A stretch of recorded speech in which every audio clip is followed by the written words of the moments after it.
നമസ്കാരം, ന്യൂസ് സ്കാനിലേക്ക് ഏവർക്കും സ്വാഗതം.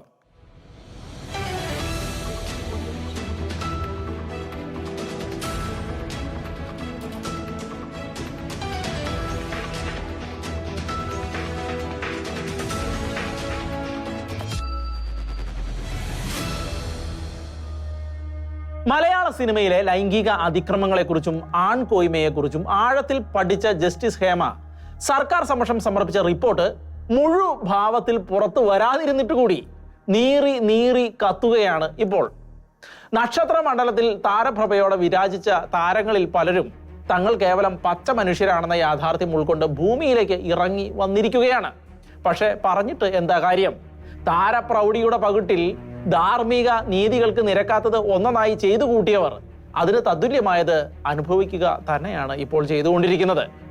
സിനിമാക്കാരുടെ സീക്രട്ടുകളിലേക്ക് വെളിച്ചം വീശിക്കൊണ്ട് ജസ്റ്റിസ് ഹേമ ഒരുക്കിയ റിപ്പോർട്ട് പലതരം ഭീഷണ കോണുകളിലൂടെ അവതരിപ്പിച്ചും അതിൻ്റെ വരികൾക്കിടയിൽ കയറി വായിച്ചും ദിനം പ്രതി വ്യത്യസ്തങ്ങളായ വാർത്താ വിഭവങ്ങൾ റേറ്റിംഗിന് മാത്രം ലക്ഷ്യമാക്കി പക്വതയില്ലാതെ വിളമ്പുന്ന ചില ചാനലുകൾ ജസ്റ്റിസ് ഹേമയെ വാഴ്ത്തി പാടുമ്പോൾ ഏതാനും വർഷങ്ങൾക്ക് പുറകിൽ ഇതേ ജസ്റ്റിസ് ഹേമ തന്നെ നടത്തിയ ഏറ്റവും നിർണായകമായ ഒരു വിധിന്യായത്തെ ആകുന്നത്ര ശക്തിയോടെയാണ് ഇതേ മാധ്യമങ്ങൾ വളച്ചൊടിക്കുകയും വക്രീകരിക്കുകയും അന്ന് ചെയ്തത്.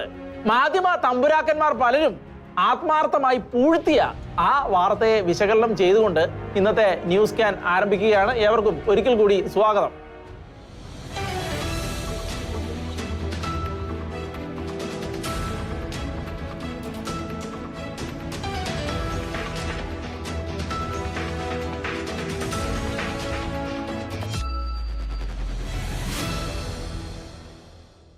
ഹേമ കമ്മിറ്റി റിപ്പോർട്ടും അതിൻ്റെ ഉപജ്ഞാതാവായ ജസ്റ്റിസ് ഹേമയും ഇപ്പോൾ കേരളത്തിൽ മാത്രമല്ല ലോകം എമ്പാടുമുള്ള മലയാളികളുടെ ഇടയിൽ നിറഞ്ഞു നിൽക്കുകയാണ്.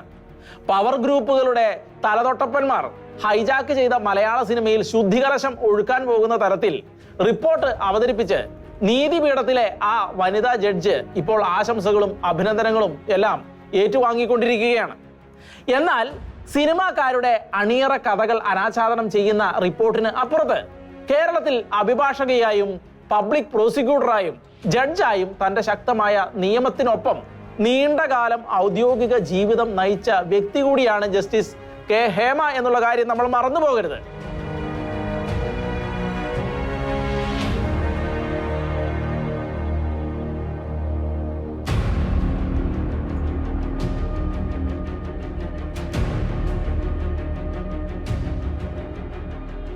കേരള ഹൈക്കോടതിയിൽ ജഡ്ജിയായി ജസ്റ്റിസ് കെ ഹേമ നിയമിതയാകുന്നത് 2000 കാലഘട്ടത്തിന്റെ തുടക്കത്തിലാണ്. തന്റെ ഔദ്യോഗിക ജീവിത കാലഘട്ടത്തിലുടനീളം നിയമവ്യവസ്ഥയിൽ ഉറച്ചു നിന്നുകൊണ്ട് ശക്തമായ നിയമ പോരാട്ടങ്ങളായിരുന്നു ജസ്റ്റിസ് ഹേമ നടത്തിയത്. വിശേഷിച്ച് സ്ത്രീകളുടെ അവകാശങ്ങൾ, സാമൂഹ്യ നീതി എന്നിവയുമായി ബന്ധപ്പെട്ട് കാര്യങ്ങൾക്ക് ശക്തമായ ഊന്നലായിരുന്നു ജസ്റ്റിസ് കെ ഹേമ നൽകിയിട്ടുള്ളത്. തന്റെ മുന്നിൽ വന്ന ഇതര കേസുകളിലെല്ലാം ഒരു ജസ്റ്റിസ് എന്ന നിലയിൽ കെ ഹേമ നിരവധി നിർണായകങ്ങളായ വിധി പ്രസ്താവങ്ങൾ പുറപ്പെടുവിച്ചിട്ടുണ്ട് എങ്കിലും പാർശ്വവൽക്കരിക്കപ്പെട്ട സമൂഹങ്ങളുടെ അവകാശങ്ങൾക്കും ലിംഗ വിവേചനത്തിനെതിരെയും അവർ നടത്തിയിട്ടുള്ള വിധിന്യായങ്ങളായിരുന്നു അവരെ കൂടുതൽ ശ്രദ്ധാകേന്ദ്രം ആക്കിയിരുന്നത്. ഒരു കമ്മിറ്റഡായ നിയമജ്ഞ എന്ന നിലയിൽ ഹേമ തന്റെ ഔദ്യോഗിക ജീവിതത്തിൽ ഉടനീളം കുട്ടികളുടെ സംരക്ഷണം, അവരുടെ അവകാശം, വിവാഹമോചനം എന്നിവയുമായും കുടുംബ ജീവിതവുമായി ബന്ധപ്പെട്ട നിരവധി മർമ്മപ്രധാനങ്ങളായ കേസുകൾ കൈകാര്യം ചെയ്തിട്ടുണ്ട്. ഏറ്റവും ശ്രദ്ധേയമായത് സ്ത്രീകളുടെ അവകാശ സംരക്ഷണത്തിന് ഉപോത്ബലകമാകുന്ന വിധികൾ പുറപ്പെടുവിച്ചിട്ടുണ്ട് എന്നുള്ളത് തന്നെയാണ്. ഇപ്പോൾ വൈറലാകുന്ന ഹേമ കമ്മിറ്റി റിപ്പോർട്ട് പോലെ തരംതിരിവിൽ നിന്നും പീഡനങ്ങളിൽ നിന്നുമെല്ലാം സ്ത്രീകൾക്ക് സുരക്ഷയൊരുക്കാൻ പോകുന്ന ഒരു നിയമസംഹിതകളുടെ അനിവാര്യതകളെക്കുറിച്ച് സമൂഹത്തെ ബോധ്യപ്പെടുത്തുന്നത് തന്നെയായിരുന്നു ജസ്റ്റിസ് ഹേമ നടത്തിയ വിധിന്യായങ്ങൾ എന്നുള്ളതിൽ തർക്കങ്ങളൊന്നുമില്ല. നിയമവ്യവഹാരങ്ങളിൽ സ്ത്രീപക്ഷ അവകാശങ്ങൾക്ക് വേണ്ടത്ര പരിഗണന ലഭിക്കുന്നുവെന്ന് ഉറപ്പാക്കുന്ന നിയമങ്ങൾക്ക് വേണ്ടിയും ഹേമ വാദിച്ചിട്ടുണ്ട് എന്നുള്ളതാണ് വാസ്തവം. കഴിഞ്ഞ ദീർഘവർഷങ്ങളായി കേരളത്തിൽ ഏറ്റവും കൂടുതൽ കോളിളക്കം സൃഷ്ടിച്ച നിയമ വ്യവഹാരങ്ങളിൽ ഒന്നായ സിസ്റ്റർ അഭയയുടെ വധക്കേസിൽ നിർണായക നടപടികൾക്ക് ജസ്റ്റിസ് ഹേമ പങ്ക് വഹിച്ചിട്ടുണ്ട്. 2008 കേസുമായി ബന്ധപ്പെട്ട ഹർജികൾ പരിഗണിക്കുന്ന കേരള ഹൈക്കോടതി ഡിവിഷൻ ബെഞ്ചിന്റെ ഭാഗമായിരുന്നു ജസ്റ്റിസ് ഹേമ. നടപടിക്രമങ്ങൾക്കിടെ അന്വേഷണത്തിന്റെ ഗതിവിഗതികളെക്കുറിച്ചും അന്വേഷണ ഫോർമാറ്റുകളെക്കുറിച്ചും സുപ്രധാന തെളിവുകൾ കൈകാര്യം ചെയ്യുന്നതിൽ CBI കാട്ടുന്ന ഉദാസീനതകളെ കുറിച്ചുമെല്ലാം ശക്തമായ വിമർശനമായിരുന്നു അന്ന് ഹേമ ഉന്നയിച്ചിരുന്നത്. സിസ്റ്റർ അഭയയുടെ ദുരൂഹ മരണത്തിന് ശേഷം ലോക്കൽ പോലീസും ക്രൈംബ്രാഞ്ചും ഒക്കെ അന്വേഷിച്ചിട്ട് ഒരു തെളിവുകളും കണ്ടെത്താൻ കഴിയാതെ പോയ കേസിലേക്ക് 16 വർഷങ്ങൾക്കിപ്പുറത്ത് എത്തിയ CBI കടുത്ത സഭാവിരോധിയും വൈദികർക്കെതിരെ കോടതിയിൽ വ്യവഹാരത്തിന് പോയി കോടതി എടുത്തിട്ട് കുടയുകയും ചെയ്ത കളർക്കോട് ഗോപാലകൃഷ്ണന്റെയും സദാ ലഹരിക്ക് അടിമപ്പെട്ട് ജീവിക്കുന്ന തസ്കര വീരനായ അടയ്ക്ക രാജുവിന്റെയും കള്ളമൊഴികൾ മാത്രം അടിസ്ഥാനപ്പെടുത്തി 2 വൈദികരും ഒരു കന്യാസ്ത്രീക്കും 3 പേരെ അറസ്റ്റ് ചെയ്യുകയാണ് ഉണ്ടായത്. ഇതുപോലെ 2 വൈദികരെയും ഒരു കന്യാസ്ത്രീയെയും 3 പേരെ ഇങ്ങനെ ക്രൂശിച്ചതും അനന്തര സംഭവങ്ങളുമെല്ലാം ആ കാലഘട്ടത്തിൽ കേരളത്തിൽ ജീവിച്ചിരിക്കുന്നവർക്കെല്ലാം സുപരിചിതമാണ്.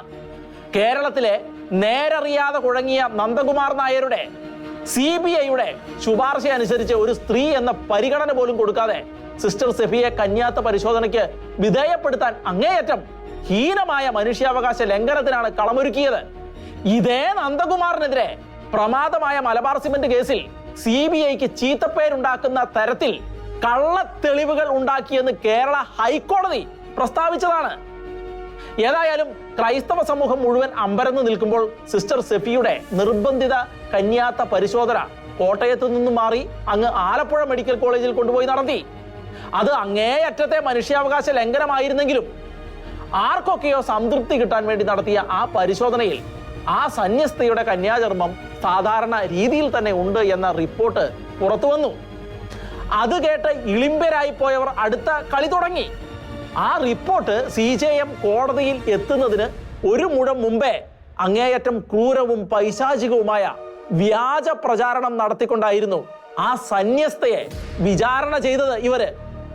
അന്നോളം കേരളത്തിലെങ്ങും കേട്ടുകേൾവി പോലും ഇല്ലാതിരുന്ന ഹൈമനോപ്ലാസ്റ്റി എന്ന സർജറിയിലൂടെ സിസ്റ്റർ സെഫി കന്യാചർമ്മം തുന്നി ചേർത്തുവെന്ന് ഹൈമനോപ്ലാസ്റ്റിയെ കുറിച്ച് ഒരു ചുക്കും അറിവില്ലാത്ത അതിവിദഗ്ധരുടെ സഹകരണത്തോടെ CBI റിപ്പോർട്ട് ഉണ്ടാക്കിച്ചു. ഒരു പാട് കണ്ടെന്നും അത് ഹൈമനോപ്ലാസ്റ്റി മൂലമാകാം എന്നുമാണ് ഇന്നേ വരെ ഹൈമനോപ്ലാസ്റ്റിയെ കുറിച്ച് പ്രാക്ടിക്കൽ പോയിട്ട് തിയററ്റിക്കൽ വിവരം പോലും ഇല്ലാത്തവർ അന്ന് തട്ടിമൂളിച്ചത്.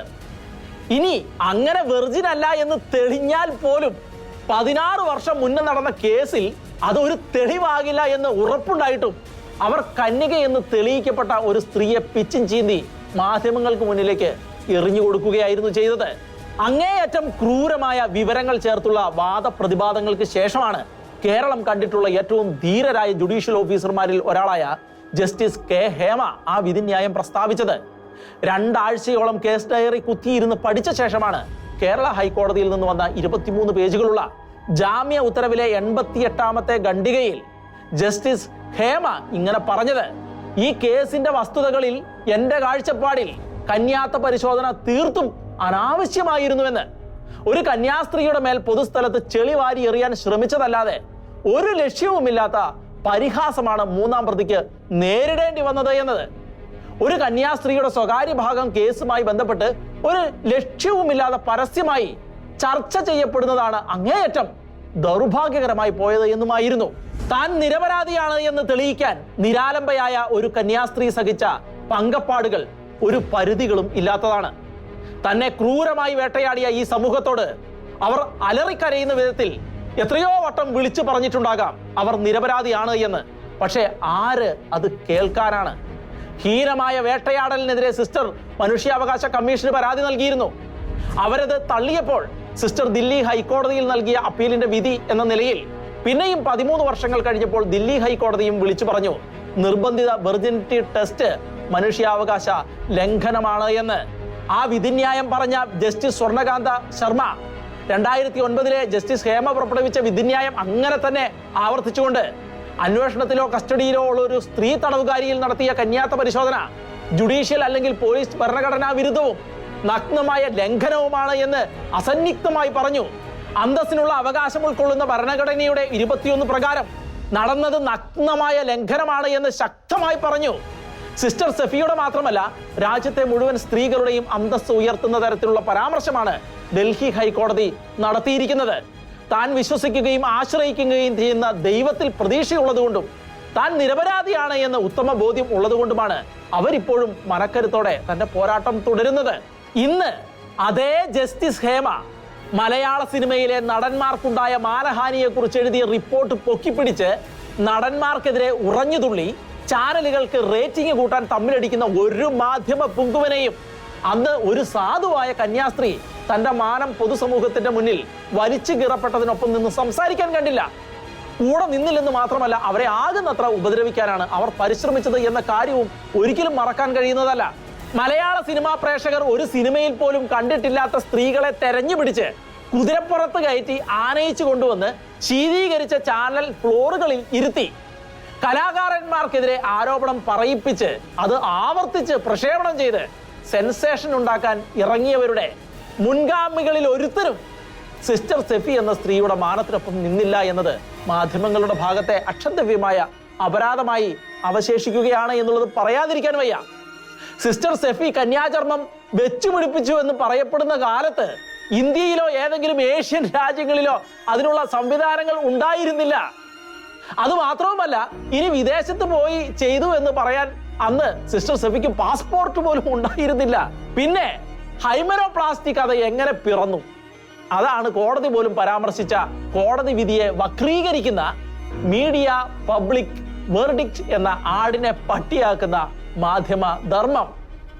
CBI ഓഫീസർ നന്ദകുമാർ നായരുടെ നീരചിത്ര തിരക്കഥ പൂർത്തിയാകണമെങ്കിൽ സിസ്റ്റർ സെഫി കന്യകയല്ലെന്ന് വരുത്തി തീർക്കണമായിരുന്നു. അതുകൊണ്ടാണ് വെർജിനിറ്റി ടെസ്റ്റിൽ പെർഫെക്റ്റ് ആയ സിസ്റ്റർക്കെതിരെ നികൃഷ്ടമായ ഹൈമനോപ്ലാസ്റ്റി സ്ക്രിപ്റ്റുമായി അവർ ഇറങ്ങിത്തിരിച്ചത്. അതും കൂടാതെ ആയിരുന്നു ഒരു മിനിറ്റിൽ തന്നെ 30 എഡിറ്റിംഗ് നടത്തി കൃത്രിമമായി ഉണ്ടാക്കിയ നാർക്കോ CD. ആ CD-യിൽ തന്റെ നഗ്ന നേത്രങ്ങൾ കൊണ്ട് തന്നെ ഒരുപാട് എഡിറ്റിങ്ങുകൾ നടത്തിയതായി കണ്ടതായി ജസ്റ്റിസ് ഹേമ പറഞ്ഞിരുന്നു. പക്ഷേ എഡിറ്റിംഗ് മേഖലയിൽ അതിപ്രാവീണ്യമുള്ളവർ വർക്ക് ചെയ്യുന്ന മാധ്യമ സ്ഥാപനങ്ങളിലെ മഹാന്മാരൊന്നും ആ സത്യം കണ്ടില്ല എന്ന് മാത്രമല്ല, അത് പൂഴ്ത്തിവെച്ച് സിസ്റ്റർ സെഫിയെ കൊലപാതകിയാക്കാൻ മത്സരിക്കുകയായിരുന്നു. ഇത് കൂടാതെയാണ് കോട്ടയത്തൂടെ ഒരു പണിയുമില്ലാതെ തേരാപ്പാര നടന്ന ഒരുത്തൻ മെനഞ്ഞ കഥകൾക്കനുസരിച്ച് തുള്ളി അയാളെ ചുമന്നുകൊണ്ട് നടന്ന് സഭയെ നാറ്റിച്ചവർ അതിന് തക്ക പ്രതിഫലം കൊടുത്ത് അയാളെ സമ്പന്നനാക്കി എന്ന കഥയുടെ സത്യവും. ഇത്തരം തരംതാണ കളികൾ ഇന്നും ഇന്നലെയും തുടങ്ങിയതല്ല. ക്രൈസ്തവ സഭ സമ്മർദ്ദത്തിൽ ആകുന്ന കാര്യം വരുമ്പോഴെല്ലാം ചില നിഗൂഢ ശക്തികൾ ആസൂത്രിതമായി രംഗത്ത് വന്ന് ചില സഭാവിരോധികളെ കയ്യിലെടുത്ത് സഭയ്ക്കെതിരെ പ്രതിഷ്ഠിക്കാറുണ്ട് എന്നുള്ളത് വാസ്തവമാണ്. എറണാകുളത്ത് നടന്ന വഞ്ചി സ്ക്വയർ സമരത്തിലും ജലന്ധർ ബിഷപ്പായിരുന്ന ബിഷപ്പ് ഫ്രാങ്കോയുടെ പേരിൽ സീറോ മലബാർ സഭയെ സമ്മർദ്ദത്തിലാക്കാൻ വന്നപ്പോഴും ഇത് തന്നെയാണ് സംഭവിച്ചത്. വഞ്ചി സ്ക്വയർ സമരം നടത്തിയ സിസ്റ്റർക്കൊപ്പം താത്താമാരും കുട്ടികളും അവിടെ സംഗമിച്ചതും അടുത്ത ദിവസം കുർബാനയ്ക്കിടെ ജിഹാദികൾക്കെതിരെ ജാഗ്രത വേണമെന്ന് പുരോഹിതൻ പറഞ്ഞതിൽ കുപിതരായി വഞ്ചി സ്ക്വയർ സമരക്കാരികളായ ചില സിസ്റ്റർമാർ കുർബാന ബഹിഷ്കരിച്ചതും ഇതിനോട് ചേർത്ത് വായിക്കേണ്ടത് തന്നെയാണ്. ഇവരെ കുറിച്ച് സാമൂഹ്യ നിരീക്ഷകനായ ഫാദർ ടോം ഓലിക്കരോട്ട് ഷെക്കാന ന്യൂസിനോട് പറഞ്ഞത് ഇങ്ങനെയാണ്: കന്യാസ്ത്രീമാർക്ക് മാത്രമല്ല കേരളത്തിൽ മാനമുള്ളത്, സ്ത്രീകൾക്ക്, സിനിമാ മേഖലയിൽ പ്രവർത്തിക്കുന്നവർക്ക് മാനമില്ലേ? അവരുടെ നഷ്ടപ്പെട്ട മാനത്തിന്റെ കഥകളാണല്ലോ 252 പേജുള്ള ജസ്റ്റിസ് ഹേമയുടെ റിപ്പോർട്ട്. എന്തിന് സീറോ മലബാർ സഭയുടെ ഭാഗമല്ലാത്ത ജലന്ധർ രൂപത ബിഷപ്പായിട്ടുള്ള ഫ്രാങ്കോയുടെ പേരിൽ സീറോ മലബാർ സഭയ്ക്കെതിരെ, വൈദിക മേലധ്യക്ഷന്മാർക്കെതിരെ പരസ്യമായ ആക്രമണമായിട്ട് വന്ന ആളുകൾ എന്തുകൊണ്ടാണ് നൂറുകണക്കിന് സ്ത്രീകളെ, അവരുടെ മാനത്തെ, അവരുടെ ജീവിതത്തെ ബാധിക്കുന്ന ഗൗരവമായ ആരോപണങ്ങൾ ഉന്നയിക്കുന്ന സർക്കാർ നിയോഗിച്ച സംവിധാനം വിദഗ്ധമായി അന്വേഷിച്ച് കണ്ടെത്തി സമർപ്പിച്ച ഒരു റിപ്പോർട്ട് വെളിയിൽ വന്നിട്ട് നമ്മുടെ ഈ സാംസ്കാരിക നായകർ, ചില റിട്ടയർഡ് ആയിട്ടുള്ള തുറന്നാൽ പാഷാണം മാത്രം പറയുന്ന ആളുകളുണ്ടല്ലോ, കത്തോലിക്ക സഭയെയും വിശ്വാസത്തെയും തകർത്ത് കളയാൻ വേണ്ടിയിട്ട് അത്തരക്കാരടങ്ങുന്ന സകല പുരോഗമനവാദികളോടുമാണ് നമുക്ക് ആദ്യം പറയാറുണ്ട്, വഞ്ചി സ്ക്വയർ ശൂന്യമാണ്, പന്തലിടണം, സമരം ചെയ്യണം. അതെന്തുകൊണ്ടാണ് കത്തോലിക്ക സഭയ്ക്കെതിരെ, പുരോഹിതർക്കെതിരെ, മെത്രാന്മാർക്കെതിരെ മാത്രമേ വഞ്ചി സ്ക്വയറിൽ സമരം നടത്താൻ പാടുള്ളൂ എന്ന് എഴുതി വെച്ചിട്ടുണ്ടോ? ബിഷപ്പ് ഫ്രാങ്കോയ്ക്കെതിരെ ഒരുപാട് കള്ളത്തെളിവുകൾ ഇവർ നിരത്തിയെങ്കിലും കോടതിക്ക് സത്യം ബോധ്യപ്പെട്ടതുകൊണ്ട് അദ്ദേഹത്തെ വെറുതെ വിട്ടു. അതിനെതിരെ മാധ്യമങ്ങളുടെ മുന്നിൽ ഡയലോഗ് അടിച്ച് കേസിൽ അന്വേഷണ ഉദ്യോഗസ്ഥനായ പോലീസ് ഓഫീസർ ഹരിശങ്കറിനെതിരെ കോടതി ശക്തമായിട്ടാണെന്ന് ഇടപെട്ടതും അതൊന്നും നമുക്ക് മറക്കാൻ കഴിയില്ല. സഭയ്ക്കെതിരെയുള്ള എല്ലാ അസത്യ പ്രചാരണത്തിനും ചുക്കാൻ പിടിക്കുന്നവരും അവരുടെ ചില്ലറത്തൊട്ട് കണ്ട് വ്യാജ വാർത്തകൾ സൃഷ്ടിക്കുന്നവരും അറിഞ്ഞിരിക്കണം, നിങ്ങൾ എത്ര തന്നെ മൂടി വച്ചാലും സത്യം അത് ഒരിക്കൽ സകല പ്രതിബന്ധങ്ങളെയും തകർത്ത് പുറത്തു വരും.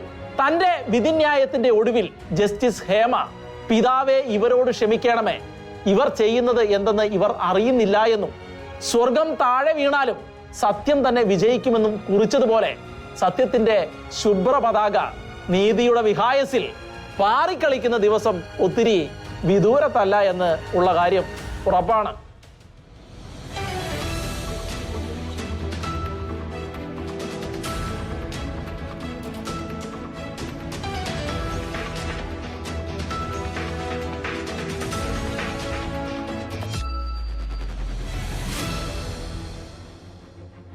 മലയാള സിനിമയെ അക്ഷരാർത്ഥത്തിൽ എടുത്ത് വാരി അലക്കിയിരിക്കുകയാണ് ഹേമ കമ്മീഷൻ റിപ്പോർട്ട്. താരാവൃതമായ സിനിമാ മാനത്ത് മിന്നിത്തിളങ്ങി നിന്ന താരങ്ങളിൽ പലരും ഘോര പ്രതിസന്ധികളിലൂടെ തമോഗർത്തങ്ങളിലേക്ക് ഊക്കോടെ എടുത്ത് എറിയപ്പെട്ട് വക്രഗതിയുള്ള നക്ഷത്രങ്ങളായി മാറുന്ന കാഴ്ച അവരുടെ ആരാധക വൃന്ദങ്ങളെ വല്ലാതെ ആശങ്കപ്പെടുത്തിയിരിക്കുകയാണ് ഇപ്പോൾ. അഭ്രപാളികളുടെ കളിയരങ്ങിൽ നവരസം വിടർത്തി വിവിധ വേഷപ്പകർച്ചകൾ പകർന്ന് ആടിയവർ ചിലരൊക്കെ ജാമ്യമില്ലാത്ത വകുപ്പിൽപ്പെട്ട് അഴി എണ്ണേണ്ടി വരുമോ എന്നറിയാത്ത ആശങ്ക നിരൂപകരെ പോലും കുഴപ്പത്തിലാക്കിയിരിക്കുമ്പോൾ ഒരിക്കലും സംഭവിച്ചിട്ടില്ലാത്ത ഘോര പ്രതിസന്ധിയിലേക്ക് മലയാള സിനിമ ചെന്ന് നിബന്ധിച്ചിരിക്കുകയാണ്. ഹേമ കമ്മീഷന്റെ റിപ്പോർട്ടിനകത്ത് ഉണ്ടെന്ന് പറയുന്ന എന്തോ നടുക്കം വിതയ്ക്കുന്ന കാര്യങ്ങൾ സിനിമാക്കാരുടെ ഇടയിൽ സർവ്വസാധാരണമാണെന്ന് പൊതുജനങ്ങൾക്ക് നന്നായിട്ട് അറിയാം. അതുകൊണ്ട് അതിൻ്റെ ഉള്ളിൽ വലിയ അതിശയോക്തിയൊന്നും ഇല്ല എന്നുള്ളതാണ് വാസ്തവം. പിന്നെ എന്താണ് ഇത്ര പെട്ടെന്ന് മലയാള സിനിമയ്ക്ക് സംഭവിച്ചതെന്ന് സമൂഹത്തിൽ പലരും ഞെട്ടലോടെ ചോദിക്കുകയാണ്. സിനിമാ തകർച്ചയുടെ എല്ലാ കാരണങ്ങളും ഇവിടെ നിരത്താൻ ആഗ്രഹിക്കുന്നില്ല. പക്ഷേ അതിൻ്റെ ഉള്ളിലെ ഒരു പ്രധാനപ്പെട്ട കാരണമുണ്ട്. അത് ഇതാണ്: യാതൊരു ലോജിക്കുമില്ലാത്ത ക്രൈസ്തവ സംഹിതകളെയും ക്രൈസ്തവ ആചാരങ്ങളെയും അനുഷ്ഠാനങ്ങളെയും ആവിഷ്കാര സ്വാതന്ത്ര്യത്തിന്റെ പേരിൽ സിനിമയിൽ ഹീനമായി താറടിച്ചു എന്നുള്ളത് ഒരു പ്രധാനപ്പെട്ട കാരണം തന്നെയാണ്. ബൈബിളിൽ സോളമന്റെ പ്രഭാഷണങ്ങളിൽ ഒരു വാക്യമുണ്ട്: കുഴിയെടുക്കുന്നവൻ അതിൽ തന്നെ വീഴും, മതില് പൊളിക്കുന്നവനെ പാമ്പ് കടിക്കുന്ന. പ്രഭാഷക സൂക്തങ്ങളിലെ പ്രസക്തമായ ഈ ആപ്തവാക്യങ്ങൾ കൊണ്ട് മഹാജ്ഞാനിയായ സോളമൻ വിവക്ഷിച്ചത് ഭൂമിയിൽ മനുഷ്യൻ ചെയ്തു കൂട്ടുന്ന ഏതൊരു ചട്ടവിരുദ്ധ പ്രവൃത്തികൾക്കും തക്കതായ തിരിച്ചടികൾ ഉണ്ടാകുമെന്നുള്ളത് ഉറപ്പ് തന്നെയാണ് എന്നുള്ളത് തന്നെയാണ്. മന്നവേന്ദ്ര വിളങ്ങുന്നു നിൻമുഖം ചന്ദ്രനെ പോലെ എന്ന ഈരടികളിൽ അഭിരമിച്ച് നീങ്ങിയ മലയാള സിനിമയെ ഇന്ന് കാണുന്ന ദുരവസ്ഥയിലേക്ക് എത്തിച്ചത് കേവലം യാദൃച്ഛികമോ ഒറ്റപ്പെട്ടതോ ആയ സംഭവങ്ങളിലൂടെയല്ല, മറിച്ച് കാലങ്ങൾ നീണ്ട ചട്ടവിരുദ്ധമായ നടപടികൾക്കുള്ള തിരിച്ചടികൾ തന്നെയാണ്. കലയുടെയും ആവിഷ്കാര സ്വാതന്ത്ര്യത്തിന്റെയും പേരിൽ ജീവനുള്ള ദൈവത്തിന്റെ നേരെ നടത്തിയ കുതിരകയറ്റത്തിന് തത്തുല്യമായി കാലം കാത്തുവെച്ച കൃത്യമായ ഈ തിരിച്ചടി താരരാജാക്കന്മാരും അണിയറയിൽ നിന്ന് കരുക്കൾ നീക്കിയ സൂത്രധാരന്മാരും അനുഭവിച്ച് തീർക്കുകയല്ലാതെ അതിന് മറ്റൊരു പോംവഴിയും കാണുന്നില്ല എന്നുള്ളത് തന്നെയാണ് ഇപ്പോഴുള്ള വാസ്തവം. നല്ല കാമ്പുള്ള കഥയും മികച്ച അഭിനയവും ആവിഷ്കാരവും ഒക്കെയായി മികവുറ്റ സിനിമകൾ ഉണ്ടാക്കിയിട്ടുള്ള ഇൻഡസ്ട്രിയാണ് മലയാള സിനിമയുടേത്. എന്നാൽ ഇന്നത്തെ കേരള സമൂഹത്തിന്റെ എല്ലായിടത്തും എന്നതുപോലെ ഒരു പ്രത്യേക ജനുസിൽപ്പെട്ടവർ കൈ നിറയെ കാശുമായി മലയാള സിനിമയെ അടക്കി ഭരിക്കാൻ ഇറങ്ങിയപ്പോൾ സിനിമയിൽ ക്രൈസ്തവ സംഹിതയെ താറടിക്കുന്നത് അവർക്ക് ഹരമായി തോന്നി. അത് തന്നെയായിരുന്നു അവരുടെ അജണ്ടയും. കാശ് മുടക്കുന്ന ഇവരുടെ ആജ്ഞാനുവർത്തികളായി നടന്മാരും അണിയറ പ്രവർത്തകരും അതിന് കൂട്ടുനിന്നു എന്നതാണ് സത്യം. സർവശക്തനായ സത്യദൈവത്തെയും തന്റെ പുത്രനെയും താൻ സ്ഥാപിച്ച ആചാര അനുഷ്ഠാനങ്ങളെയും ഹീനമായി അവഹേളിച്ചുകൊണ്ട് ഈ പറയുന്ന മനുഷ്യർ ഒന്നിനു പുറകെ ഒന്നായി സിനിമകൾ പടച്ചുവിട്ടു. ക്രൈസ്തവരെ അവഹേളിക്കുമ്പോൾ അതിനൊരു പ്രത്യേക സുഖം തോന്നിയത് കൊണ്ടോ, അതുമല്ലെങ്കിൽ ഇത്തരം പ്രത്യേക താല്പര്യമുള്ളവർ അധികാരത്തിൽ അഭിരമിക്കുന്നത് കൊണ്ടോ എന്താണെങ്കിലും പുരോഗമന വേദമോതുന്ന സർക്കാരുകളും ഈ ക്രൈസ്തവ നിന്നയ്ക്ക് കൂട്ടുനിന്നു എന്നുള്ളതാണ് വാസ്തവം. പക്ഷേ മുള്ളിന് നേരെ ഉരയ്ക്കരുത് എന്നും മാരകമായി പരിക്കേൽക്കുമെന്നും ഇരുമ്പാണിമേൽ തൊഴിക്കരുതെന്നും വിവരമുള്ളവർ വിളിച്ചു പറഞ്ഞിട്ടും ആരും അത് ചെവിക്കൊണ്ടില്ല. അവർ കൂടുതൽ ശക്തിയോടെ ക്രൈസ്തവ നിന്നയ്ക്ക് കൂട്ടുനിന്നു. ട്രാൻസ്, റോമൻസ്, 18-ാം പടി, ചേര, ഭീഷ്മപർവം, കാതൽ, പാൽത്തു ജാൻവർ, ആന്റണി, ഈശോ, കേശു ഈ വീടിന്റെ നാഥൻ തുടങ്ങിയ സിനിമകൾ എടുത്ത് ആകുന്നത്ര ശക്തിയോടെ ക്രൈസ്തവ അവഹേളനങ്ങൾ പടച്ചുവിട്ടു.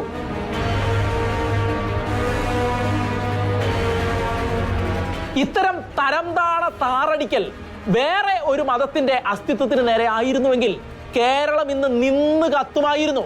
പക്ഷേ ക്രൈസ്തവ സമൂഹമല്ലേ, അവർ ചുണ്ടിൽ സ്തോത്രങ്ങളും അരയിൽ കത്തിയും കൊണ്ടു നടക്കുന്ന കലാപകാരികൾ അല്ലാത്തതിനാൽ കർത്താവ് പറഞ്ഞതുപോലെ അവർ 70 വട്ടം ക്ഷമിച്ചു. എന്നാൽ അതൊരു ബലഹീനതയാണെന്ന് ചിലരെങ്കിലും തെറ്റിദ്ധരിച്ചു. അവരുടെ ഉപബോധ മനസ്സിൽ തിരിച്ചറിവിന്റെ തീക്കനൽ എരിച്ചുകൊണ്ട് ക്രൈസ്തവീകതയെ തൊട്ടുകളിക്കുന്നത് ജീവനുള്ള ദൈവത്തിന്റെ കണ്ണിന്റെ കൃഷ്ണമണിയെ തൊടുന്നത് പോലെയാണെന്ന സത്യം ഇപ്പോൾ വെളിപ്പെട്ടു വന്നിരിക്കുകയാണ്. ഭൂമിയോളം ക്ഷമിച്ച ദൈവത്തിന്റെ തിരിച്ചടിയാണ് എന്നൊന്നും ഇതിനെക്കുറിച്ച് നമ്മൾ പറയുന്നില്ല. കാരണം അത്തരം തിരിച്ചടികളെ താങ്ങാൻ ഇവിടെ ഒരുത്തരും കെൽപ്പുണ്ടാവില്ല. പക്ഷേ ഇതൊരു തിരിച്ചടിയുടെ സൂചനയാണ് എന്ന് ഓർത്തിരിക്കുന്നത് നല്ലതാണ്. ഈ വിഷയം ഷെക്കേന ബിഗ് ഡിബേറ്റിൽ ചർച്ചയ്ക്കെടുത്തപ്പോൾ കൂടുതൽ ഞെട്ടിക്കുന്ന വിവരങ്ങളാണ് പ്രശസ്ത സിനിമാ സംവിധായകൻ രാമസിംഹൻ പങ്കുവച്ചത്. ഇത് നമ്മൾ പറയുമ്പോൾ ഒരു കലാകാരന്റെ സംസ്കാരം എന്താണോ അതാണ് നമ്മൾ കലയിലൂടെ പുറത്തേക്ക് വരുന്നത്. ആ രംഗത്ത് സംഭവിക്കുന്നത് അത് തന്നെയാണ്. നമ്മൾ എഴുതുമ്പോൾ, നമ്മൾ ഷൂട്ട് ചെയ്യുമ്പോൾ പലപ്പോഴും ഒരു ശ്രദ്ധയോടുകൂടി ആ കാര്യങ്ങൾ ചെയ്യാം. ഇത് എൻ്റെ അമ്മയും എൻ്റെ അനുജത്തിയും എൻ്റെ മക്കളും കാണുന്ന ഒരു സിനിമയാണ് എന്നുള്ള ഒരു ധാരണയിലാണ് നമ്മൾ സിനിമ നിർമ്മാണം. അപ്പൊ നമ്മൾ വിവിധ ജാതി മത സംസ്കാരങ്ങൾ ഉൾക്കൊള്ളുന്ന ഈ ഭാരതത്തിന്റെ വിവിധങ്ങളായിട്ടുള്ള കലാരൂപങ്ങളിൽ ഏറ്റവും ഈ മനുഷ്യനെ സ്വാധീനിക്കുന്ന ഒരു കലയാണ് സിനിമ. അപ്പൊ അത്രയും സ്വാധീനിക്കുന്ന മേഖല, ആ മേഖലയിൽ അധമമായിട്ടുള്ള വികാരങ്ങളും വിചാരങ്ങളും വന്നു കഴിഞ്ഞാൽ സ്വാഭാവികമായിട്ടും അത് പുറത്തേക്ക് വരും. ഞാൻ നേരത്തെ പറഞ്ഞില്ലെന്ന് തോന്നുന്നു. അപ്പൊ അതുകൊണ്ട് തന്നെ സിനിമയിലേക്ക് വലിയ വിദ്യാഭ്യാസമോ ബാക്ക്ഗ്രൗണ്ടോ ഉള്ള ആൾക്കാരല്ല ആദ്യ കാലഘട്ടത്തിൽ സിനിമയിലേക്ക് വന്നത്. അപ്പൊ അതുകൊണ്ട് തന്നെ അവിടെ ഇത്തരം സെക്ഷൽ അതിപ്രസരം ഉണ്ടായിരുന്നു. പക്ഷെ അത് പുറത്തേക്ക് അങ്ങനെ വന്നിരുന്നില്ല. അത് മറ്റ് ജീവിതങ്ങളെ ബാധിക്കുന്ന രീതിയിലോ അല്ലെങ്കിൽ റേപ്പ് പോലത്തെ ഇന്ന് കാണുന്ന സംഭവം ഇന്നലെ ഞാൻ കേട്ട് ഞെട്ടിപ്പോയിട്ട് ഒരു ആ വാർത്ത തന്നെ പഠിക്കാം. കാരണം ഒരു പെൺകുട്ടിക്ക് ലഹരി കൊടുത്ത് മയക്കിയിട്ട് നഗ്നയാക്കി അതിനെ ഉപയോഗിക്കുകയും അതുകൂടാതെ അതിന്റെ നഗ്ന ചിത്രങ്ങൾ എടുത്ത് ഭീഷണിപ്പെടുത്തുകയും ചെയ്തു എന്ന് പറഞ്ഞത്. ചാനൽ ക്യാമറയ്ക്ക് മുന്നിൽ വന്നിരുന്ന് വീരസ്യം വിളമ്പുന്ന യുവനായകന്മാരൊക്കെ ഉണ്ടല്ലോ, അത്തരക്കാരുടെ വായ്ത്താരി ആത്മാർത്ഥമാണെങ്കിൽ അവരോടും പിന്നെ തലയ്ക്ക് വെളിവും തിരിച്ചറിവുമുള്ള മറ്റുള്ളവരോടും ഞങ്ങൾ അർത്ഥശങ്കയ്ക്ക് ഇടയില്ലാതെ പറയുകയാണ്, ക്രൈസ്തവികതയെ ഇകഴ്ത്തിയത് നിങ്ങൾ തിരുത്തണം. അല്ലെങ്കിൽ ഒരു പെറ്റി കേസിലോ വേറൊരു പോക്സോ കേസിലോ കളികൾ തീർന്നെന്ന് വരില്ല. പണ്ടൊരു ക്രിസ്തുമസിന് പഞ്ചാബിൽ ടെലികാസ്റ്റ് ചെയ്ത സിനിമയിൽ ക്രൈസ്തവ അവഹേളനം ഉണ്ടായിരുന്നു. അന്ന് തെറ്റ് ബോധ്യപ്പെട്ട ബോളിവുഡ് നടി റവീണ ടണ്ടനും നിർമ്മാതാവ് ഫറാഖാനും അമൃത്സറിലെ ബിഷപ്പ് ഹൗസിലെത്തി ബിഷപ്പ് കർദിനാൾ ഓസ്വാൾഡ് ഗ്രേഷ്യസിനോട് മാപ്പപേക്ഷിച്ചത് ചരിത്രമാണ്. ആബേൽ അച്ഛൻ എന്ന ക്രൈസ്തവ പുരോഹിതന്റെ ശിക്ഷണത്തിൽ കലാകാരന്മാരായിട്ട് ഈശോ എന്ന നാമം ഉപയോഗിച്ച് ക്രൈസ്തവീകതയെ അവഹേളിച്ച മിമിക്രിക്കാരനും അയാളെ പോലെയുള്ള ക്രൈസ്തവ വിരോധികൾക്കും ഇതിന്റെ പകുതിയെങ്കിലും വകതിരിവ് ഉണ്ടാകേണ്ടതായിരുന്നു എന്ന് മാത്രമാണ് നമുക്ക് പറയാനുള്ളത്. Father Scott Sreeba Pulimoodan big ഡിബേറ്റിൽ പറഞ്ഞതും ഈ യാഥാർത്ഥ്യങ്ങളൊക്കെ തന്നെയാണ്. ദൈവത്തിന് ഒരു നീതിബോധമുണ്ട്. ആ നീതിബോധം അനുസരിച്ച് കാര്യങ്ങൾ മാറ്റപ്പെടുമ്പോൾ നമ്മളത് കാവ്യനീതി എന്ന് വേണമെങ്കിൽ വിശേഷിപ്പിക്കാം. അല്ലെങ്കിൽ നമ്മൾ ചിലപ്പോഴൊക്കെ പറയാറുണ്ട്, കൊടുത്താൽ കൊല്ലത്തും കിട്ടും എന്ന് പറയുന്നത് പോലെ കൊടുത്തിട്ടുണ്ടെങ്കിൽ കിട്ടുന്ന ഒരു സാഹചര്യമുണ്ട് എന്ന് പറഞ്ഞ ഒരു അവസ്ഥ തന്നെയാണ് ഇന്ന് മലയാള സിനിമയ്ക്ക് നടന്നുകൊണ്ടിരിക്കുന്നത്. ഈ അടുത്തടുത്ത കാലങ്ങളിലെ കുറെ കാര്യങ്ങൾ പരിശോധിച്ച് നോക്കുമ്പോൾ മലയാള സിനിമയിൽ ഇത്രയേറെ ഒരു അധപ്പതനം ഉണ്ട് എന്ന് ആരും കരുതിയിരുന്നില്ല. നമുക്കൊക്കെ ഓരോ സിനിമ നടന്മാരെയും ഓരോ നടിമാരെയും ഇഷ്ടമാണ്. കേരളത്തിന്റെ ഒരു പൊതുബോധം, ഇപ്പൊ രാംസിംഹൻ സാറ് പറഞ്ഞതുപോലെ കേരളത്തിന്റെ ഒരു കാലഘട്ടത്തിൽ എന്ത് ധരിക്കണം എന്ത് ഭക്ഷിക്കണം എന്ന് ചിന്തിക്കുന്ന രീതിയിലേക്ക് സിനിമ എന്ന് പറയുന്ന മാധ്യമം മാറ്റപ്പെടുന്നു. ഇപ്പോൾ ആരാണ് ശരി ആരാണ് തെറ്റെന്ന് പറയാൻ കഴിയാത്ത വിധത്തിലേക്ക് കേരളത്തിലെ സിനിമാ രംഗം മാറ്റപ്പെട്ടുകൊണ്ടിരിക്കുന്ന ഈ ഒരു അവസ്ഥയിൽ നമുക്ക് കുറെ ആളുകളെ വ്യക്തിപരമായിട്ട് നമുക്കൊക്കെ പരിചയമുള്ളവരാണ്. അപ്പോൾ അവരോട് ആരും നമ്മൾ ചോദിക്കുമ്പോൾ അങ്ങനെയല്ല, ഇങ്ങനെയൊക്കെ നടന്നിട്ടുണ്ട്, സംഭവങ്ങൾ നടന്നിട്ടുണ്ട്, ഇല്ല എന്ന് ആരും തന്നെ പറയുന്നില്ല. പക്ഷെ ഈ ക്രൈസ്തവ മൂല്യങ്ങളെയും അല്ലെങ്കിൽ കുടുംബ പശ്ചാത്തലങ്ങളെയും തകർക്കുന്ന രീതിയിലേക്ക് ഈ സിനിമാ മാധ്യമ രംഗം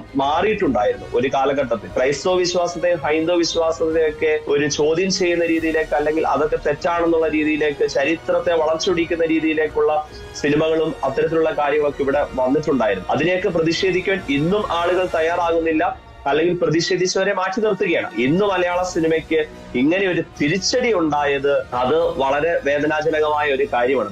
അജണ്ടകൾ കൃത്യമായി തീർപ്പാക്കി തുടർച്ചയായി ക്രൈസ്തവ വിരുദ്ധ സിനിമകൾ പുറത്തിറക്കാൻ കച്ചമുറക്കി ഇറങ്ങുന്ന നിർമ്മാതാക്കളും അവർക്ക് പണം കൊടുക്കുന്ന പക്ക ക്രൈസ്തവ വിരുദ്ധരായ പ്രത്യേക താല്പര്യക്കാരോടും നിങ്ങൾ ഇത്തരത്തിൽ സിനിമയുടെ മറവിൽ ക്രൈസ്തവർക്ക് നേരെ കുറെ ചെളിവാരി എറിഞ്ഞാൽ കുറെ പേരെയൊക്കെ തെറ്റിദ്ധരിപ്പിക്കാൻ ആയേക്കാം എന്നല്ലാതെ ക്രൈസ്തവ പാരമ്പര്യത്തിന് ഒരു ചുക്കും സംഭവിക്കാനില്ല. എന്നാൽ കാര്യത്തിന് തീർപ്പുണ്ടാക്കാൻ സർവശക്തനായ ദൈവം എഴുന്നേറ്റാൽ എല്ലാം കീഴ്മേൽ മറിയുമെന്നും അന്ന് താരപ്രൗഢിയുടെ ഏച്ചുകെട്ടലുകളെല്ലാം അത് അഴിഞ്ഞ് താഴെ വീണ് പച്ച മനുഷ്യരെ പോലെ സമൂഹത്തിൽ നിൽക്കേണ്ടി വരുമെന്നും ഓർത്തിരിക്കുന്നത് നല്ലതാണ്. പുരുഷ മൈഥുനവും സ്വവർഗഭോഗവും അടക്കം മധ്യ തിരുവിതാംകൂറിലെ ക്രൈസ്തവർക്കിടയിൽ ഒരിക്കലും കേട്ടുകേൾവി പോലും ഇല്ലാത്ത മാരക തിന്മകളെ സാമൂഹ്യവൽക്കരിക്കാൻ സിനിമയുണ്ടാക്കി ക്രൈസ്തവരെ അവഹേളിച്ചവർക്ക് അവാർഡ് കൊണ്ട് ആദരം നൽകിയ അധികാരികളും ഈ പറഞ്ഞ കാര്യങ്ങളൊക്കെ മറക്കാതിരിക്കുന്നത് വളരെ നല്ലതാണ് എന്ന് ഓർമ്മിപ്പിക്കുകയാണ്.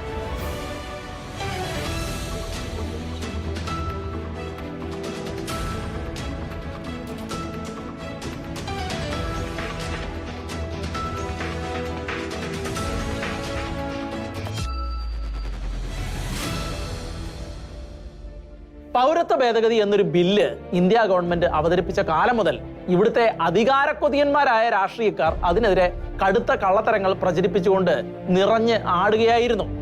ഈ ബില്ല് കൊണ്ട് കേന്ദ്ര സർക്കാർ പ്രധാനമായും ഉന്നം വെച്ചത് പാകിസ്ഥാൻ, അഫ്ഗാനിസ്ഥാൻ, ബംഗ്ലാദേശ് തുടങ്ങിയ രാജ്യങ്ങളിൽ അവിടുത്തെ ഭൂരിപക്ഷത്തിന്റെ വർഗവെറിയുടെ കലാപത്തിനിരയാകുന്ന ക്രൈസ്തവരും ഹൈന്ദവരുമായ ജനങ്ങൾക്ക് ഇന്ത്യയിലേക്ക് അഭയാർത്ഥികളായി വന്നാൽ അവരെ സ്വീകരിച്ച് ഇന്ത്യയുടെ പൗരത്വം നൽകുമെന്നും ഉറപ്പു നൽകുന്നതായിരുന്നു CAA എന്ന പൗരത്വ ഭേദഗതി ബില്ല്. യഥാർത്ഥത്തിൽ അത് അവതരിപ്പിച്ചപ്പോൾ മുതൽ ഇടതു വലത് ചേരികൾ അതിനെതിരെ ശക്തമായി രംഗത്ത് വരികയും ബില്ല് വെച്ച് വർഗീയമായ ചേരിതിരിവുണ്ടാക്കി ക്രൈസ്തവരടക്കമുള്ള ജനങ്ങളെ വല്ലാതെ തെറ്റിദ്ധരിപ്പിച്ചുകൊണ്ട് നടത്തിയത് സമാനതകളില്ലാത്ത ചേരിതിരിവുകളായിരുന്നു.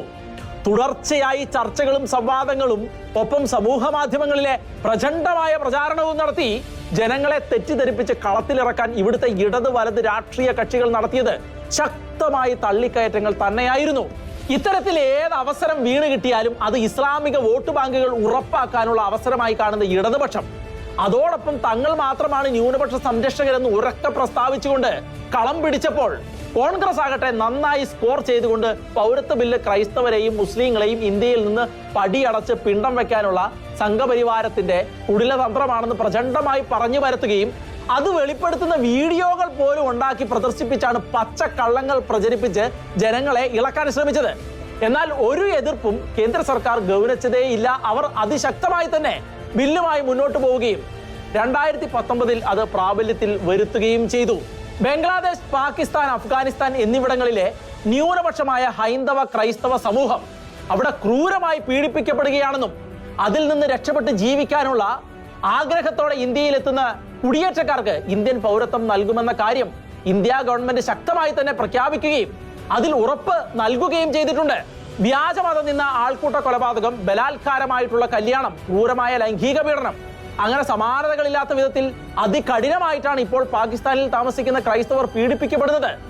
അത്തരം പീഡന പർവ്വങ്ങളുടെ മുകളിൽ നിന്ന് രക്ഷപ്പെട്ടോടി വന്ന ക്രൈസ്തവർക്കെല്ലാം ഇന്ത്യയിൽ അഭയം നേടാൻ കഴിയുകയും ചെയ്തു. CAA പ്രതിഷേധത്തിനിടയിൽ ചിലരുടെ കുടിലതന്ത്രത്തിൽ വീണുപോയവരിൽ ക്രൈസ്തവ സമൂഹത്തിൽ നിന്നും പലരുമുണ്ടായിരുന്നു.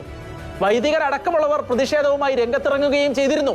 എന്നാൽ ഇതാ ഇപ്പോൾ പാകിസ്ഥാനിൽ നിന്ന് വന്ന അഭയാർത്ഥിയായ ജോസഫ് പെരേര എന്ന ക്രൈസ്തവന് ആദ്യമായി ഇന്ത്യൻ പൗരത്വം നൽകിക്കൊണ്ട് ഭാരത സർക്കാർ ന്യൂനപക്ഷ സംവരണത്തെക്കുറിച്ച് പറഞ്ഞ വാക്കുകൾ പാലിച്ചിരിക്കുകയാണ്.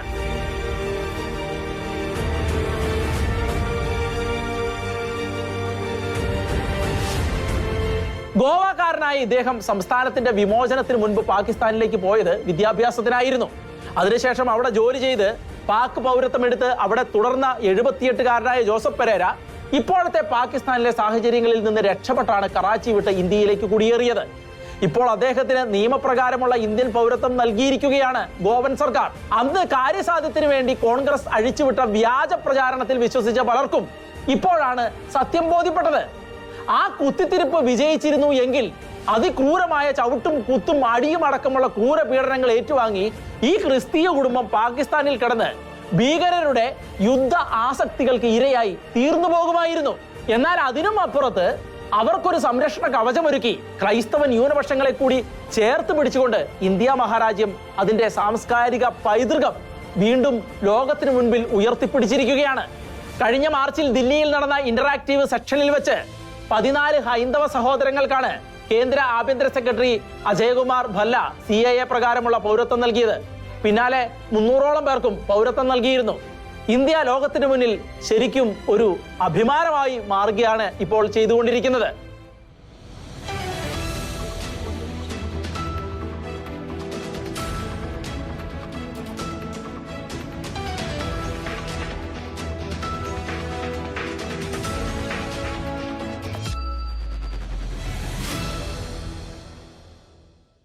ന്യൂസ് സ്കാൻ സമാപിക്കുന്നു.